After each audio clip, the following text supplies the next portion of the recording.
ከሰሞኑ አያሌ ትንግርቶችን እየሰማን ነው። ከፋኖ ከርተው ለመንግስት የሚገቡ የቀደመ ጓዳቸውን በቴሌቪዥን መስኮት ብቅ ብለው ጉዳቸውን የሚያጋልጡ እነዚህ ናቸው የፋኖን መንደር በስጋትና ውጥረት የሞሉት ሰሞነኛ ጉዳዮች። አሁን ደግሞ ነገሩ እዚያው መሃላቸው የሚፈነዳ ቦምብ ሆኖ ተከስቷል። በአንድ ወቅት የኦነጉ ኦቦ ዳውድ ኢብሳ ትጥቅ አትፈቱም ወይ ሲባሉ ማን ነው ማንን የሚያስፈታው ብለው ብዙዎቻችንን አጃኢብ ያስባለ መግለጫ እንደሰጡት ሁሉ አሁን ደግሞ ከፋኖ መንደር በተሰማ መረጃ ማን ነው ማንን የሚያግደው የሚል ትከሻ መለካካት ተፈጥሯል።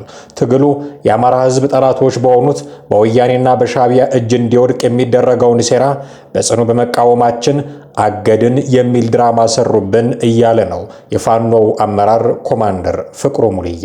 ሲቀጥልም ዛሬ ላይ በአፋብኃ ስም አገድናቸው የተባለ የሚነዛው ወሬ መሰረተ ቢስ ድራማና የሆድ አምላኪዎች መፍጨርጨር ነው። በመጀመሪያ ደረጃ እኛን ሊያግደን የሚችል ምንም አይነት የላቀ ምድራዊ ኃይል በዚህ ትግል ውስጥ የለም። እኛ የቆምነው ለህዝባችን እንጂ በከተማ ሆቴል ለሚመገቡና በታጋዩ ፋኖ ደም ለሚነግዱ መግለጫ አውጪዎች አይደለም በማለት የነዘመነ ካሴን ስልጣን አደጋ ላይ የሚጥል መልእክት አስተላልፏል ኮማንደሩ ፋኖ።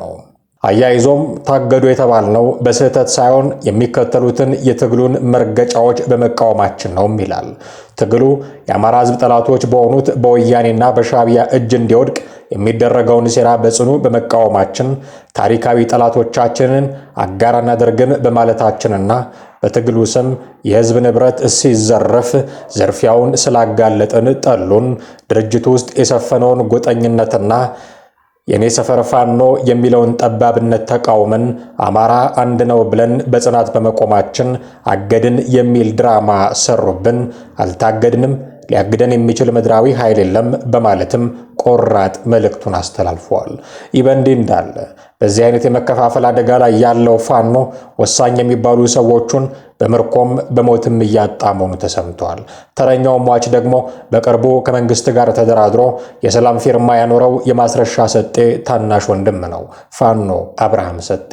የማስረሻ ሰጤ ታናሽ ወንድም አብርሃም ሰጤ በሸዋ ጠቅላይ ግዛት በተጉለትና ቡልጋ አውራጃ በሞጃና ደራ ወረዳ በሰላ ድንጋይ ከተማ የቅርብ ርቀት ሳሲት በሚባል ቦታ ነው መሞቱ የተነገረው።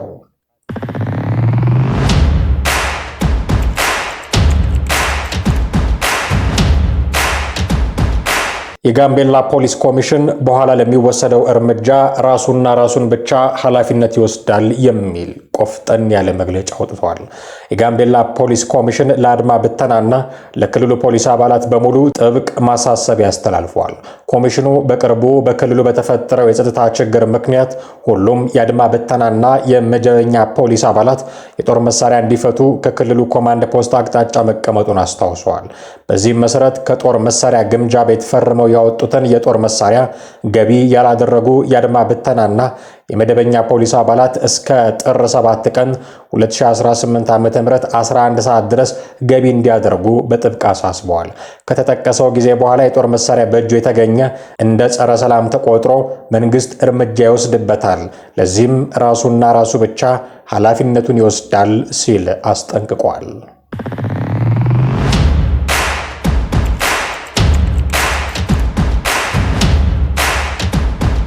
ታካሚን በማደንዘዝ ከአንገቷ ላይ ወርቅ የሰረቀው የሕክምና ባለሙያ።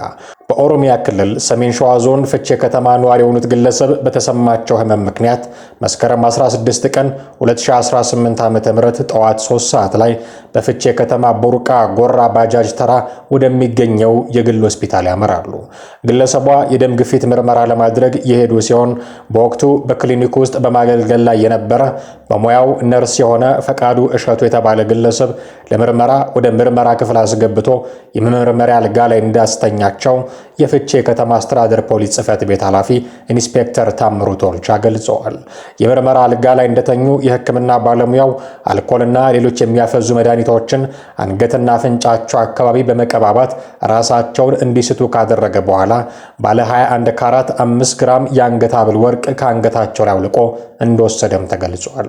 የጤና ባለሙያው ይህንን ድርጊት ከፈጸመ በኋላ ታካሚዋ ወይዘሮ ስትነቃ የአንገት ሐብሏን መሰረቃቸውን በማወቅ እንዲመልስላቸው በበኩላቸው በጸባይ ቢጠይቁም የጣልሽበት ፈልጊና እንዳልወሰደ ሲክድ ወዲያው ለጸጥታ አካላት በማመልከት ድርጊቱ ወደ ሕግ ቦታ እንዲመጣ መደረጉን ኢንስፔክተር ታምሩ ባይሳ ገልጸዋል። ጉዳዩም ወደ ፖሊስ ከቀረበ በኋላ የጤና ባለሙያው ጉዳዩን እንደማያውቅ ተከራክሮ የነበረ ሲሆን ፖሊስ ባደረገው ጥልቅ ምርመራ ድርጊቱን መፈጸሙን አምኖ የአንገት ሐብሉን በፌስታል ጠቅልሎ በሚሰራበት ክሊኒክ ጓሮ ከደበቀበት ቆፍሮ በማውጣት ለፖሊስ አስረክቧል። ፖሊስ ምርመራውን በተገኘው ኤግዚቢትና በግል ተበዳይ ቃል በማጠናከር የምርመራ መዝገቡን ለአቃቢ ሕግ ልኳል። አቃቢ ሕግም ከፖሊስ የቀረበውን የምርመራ መዝገብ ተመልክቶ ሙያን አስታኮ በመጠቀም የሚፈጸም የወንጀል ድርጊትና ከባድ ስርቆት ክስ የመሰረተ መሆኑ ተገልጿል።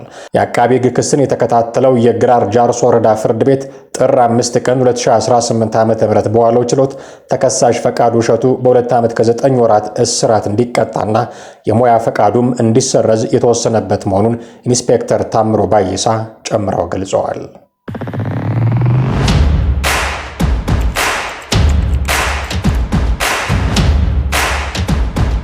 የአሜሪካው ፕሬዝዳንት ዶናልድ ትራምፕ አስተዳደር ኢትዮጵያና ኤርትራን ጨምሮ ከ75 ሀገራት ለሚመጡ ሰዎች የስደተኝነት ቪዛ የሚሰጥበትን ሂደት ላልተወሰነ ጊዜ አገደም። ስደተኞች ወደ አሜሪካ የሚገቡባቸውን ህጋዊ መንገዶች ይበልጥ እያጠበቀ ያለው የትራምፕ አስተዳደር ይህ አዲስ ውሳኔ ከሚቀጥለው ሳምንት ረቡዕ ጥር 13 ቀን 2018 ዓ.ም ጀምሮ ተግባራዊ መሆን እንደሚጀምርም አስታውቋል። የሀገሪቱ የውጭ ጉዳይ መስሪያ ቤት ትናንት ባወጣው መግለጫ ውሳኔው የተላለፈው በመንግስት ድጋፍ የሚኖሩ ስደተኞችን ቁጥር ለመቀነስ እንደሆነም ጠቁመዋል። በዚህ ውሳኔ መንግስት የሚሰጠውን ድጋፍና ጥቅማ ጥቅም በመጠቀም ከአሜሪካ ህዝብ ሀብት የሚቀነሱ ሰዎች ስርዓቱ ላይ የሚፈጽሙትን ብዝበዛ ማስቆም እንደተፈለገ መስሪያ ቤቱ ገልጿል። ከሚቀጥለው ሳምንት ጀምሮ ተፈጻሚ የሚሆነው ውሳኔ 75 ሀገራትን እንደሚመለከትም ተገልጿል። የዜና ወኪሉ አሶሺየትድ ፕሬስ ያወጣው የሀገራት ዝርዝር እንደሚያሳየው ኢትዮጵያ ከነዚህ ሀገራት አንዷ ነች። ከኢትዮጵያ ጎረቤት ሀገራት መካከል ኤርትራ፣ ሶማሊያ፣ ሱዳንና ደቡብ ሱዳን እገዳ ከተጣለባቸው ሀገራት መካከል ተካተዋል። ዩጋንዳ፣ ሩዋንዳ፣ ታንዛኒያ እና ሪፐብሊክ ኦፍ ኮንጎም ውሳኔው የሚመለከታቸው የምስራቅ አፍሪካ ሀገራት ናቸው። ሩሲያ፣ ኢራን፣ ግብጽ፣ ሊቢያ፣ የመንና ሶሪያም ከ75ቱ ሀገራት መካከል ተጠቅሰዋል። በአዲሱ ውሳኔ መሰረት ከነዚህ ሀገራት የሚመጡ ሰዎች የሚያቀርቡት ስደተኝነት ቪዛ ተቀባይነት አይኖረውም። ይህ እገዳ የተላለፈው በጊዜያዊነት እንደሆነ ቢጠቆምም ለምን ያህል ጊዜ እንደሚቆይ ግን አልተገለጸም። የውጭ ጉዳይ መስሪያ ቤቱ የቆንጽላ መኮንኖች ከነዚህ ሀገራት ለሚመጡ ሰዎች የሚካሄዱ የስደተኛ ቪዛ ማመልከቻ ሂደቶችን እንዲያቋርጡ ትዕዛዝ መስጠቱን አሶሺየትድ ፕሬስ ዘግቧል። ይህ እገዳ እንደ ጊዜያዊ ጎብኚዎች ወይንም ለንግድ ስራ የሚጓዙ ሰዎች ያሉ ስደተኞች ያልሆኑ ቪዛ ጠያቂዎች ላይ ተፈጻሚ እንደማይሆንም ተገልጿል። የውጭ ጉዳይ መስሪያ ቤት ምክትል ቃል አቀባይ የሆኑት ቶሚ ፒጎት መስሪያ ቤቱ የአሜሪካ መንግስት እርዳታ ፈላጊ ለሆኑና የአሜሪካን ሕዝብ ልግስናን ያለ አግባብ ሊጠቀሙ የሚችሉ ስደተኞችን ብቁ አይደሉም ብሎ ለመመደብ ስልጣኑን ይጠቀማል ብለዋል። የመንግስት ድጋፍና ጥቅማ ጥቅሞችን የሚወስዱ የውጭ ሀገር ዜጎች እንዳይገቡ ለመከልከል ሲባል የተላለፈው ውሳኔ አሰራሩ እንደገና እስከሚገመገም ድረስ ለጊዜው ምክትል ቃል አቀባዩ አክለዋል። ስደተኞችን በተመለከቱ ጉዳዮች ላይ ጠንካራ ውሳኔዎችን እያስተላለፈ ያለው የፕሬዝዳንት ዶናልድ ትራምፕ አስተዳደር ባለፈው ታህሳስ ወር ላይ በአገሪቱ ለሚገኙ ኢትዮጵያውያን ተሰጥቶ የነበረውን ጊዜያዊ የህግ ከለላ ማንሳቱም ይታወሳል። የጥገኝነት መብት የሌላቸው ኢትዮጵያውያን ከአሜሪካ እንዳይባረሩ እንዲሁም የመስራት ፈቃድ እንዲያገኙ አስችሎ የነበረው ይህ አሰራር የዘረጋው ከ3 ዓመት በፊት በ2015 ዓ.ም ነበር። የዚህ ህጋዊ ከለላ የቆይታ ጊዜ እንዲያበቃ መደረጉን ተከትሎም የዚህ ስርዓት ተጠቃሚ የነበሩ ኢትዮጵያውያን በ60 ቀናት ውስጥ አገሪቱን ለቀው እንዲወጡ ታዘዋል። በተጨማሪም ፕሬዝዳንት ትራምፕ ለብሔራዊ ደህንነት ስጋት ናቸው ተብለው በተፈረጁ እንደ ሩሲያ፣ ኢራን፣ አፍጋኒስታን እንዲሁም በርካታ የአፍሪካ ሀገራት ስደተኞች ላይ የተለያዩ ገደቦችን ሲጥሉ ቆይተዋል። ህዳር ላይ አንድ አፍጋኒስታዊ ስደተኛ 2 አሜሪካ ብሔራዊ ዘብ ወታደሮች ላይ የፈጸመውን ጥቃት ተከትሎ ኤርትራውያንን ጨምሮ 19 ሀገራት ዜጎች ወደ አገሪቱ እንዳይገቡ ተከልክለዋል። በታህሳስ ላይ ተጨማሪ 5 ሀገራትና በፍልስጤም አስተዳደር የተሰጡ የጉዞ ሰነዶችን የሚጠቀሙ ሰዎች ክልከላው ውስጥ ተካተዋል። በዚህ እገዳ ውስጥ ከተካተቱት ሀገራት የመጡ ስደተኞች ያቀረቧቸው የጥገኝነት ጥያቄዎች፣ የዜግነት ሂደትና የግሪን ካርድ ማመልከቻዎችም ታግደው እንደሚቆዩም ተገልጿል።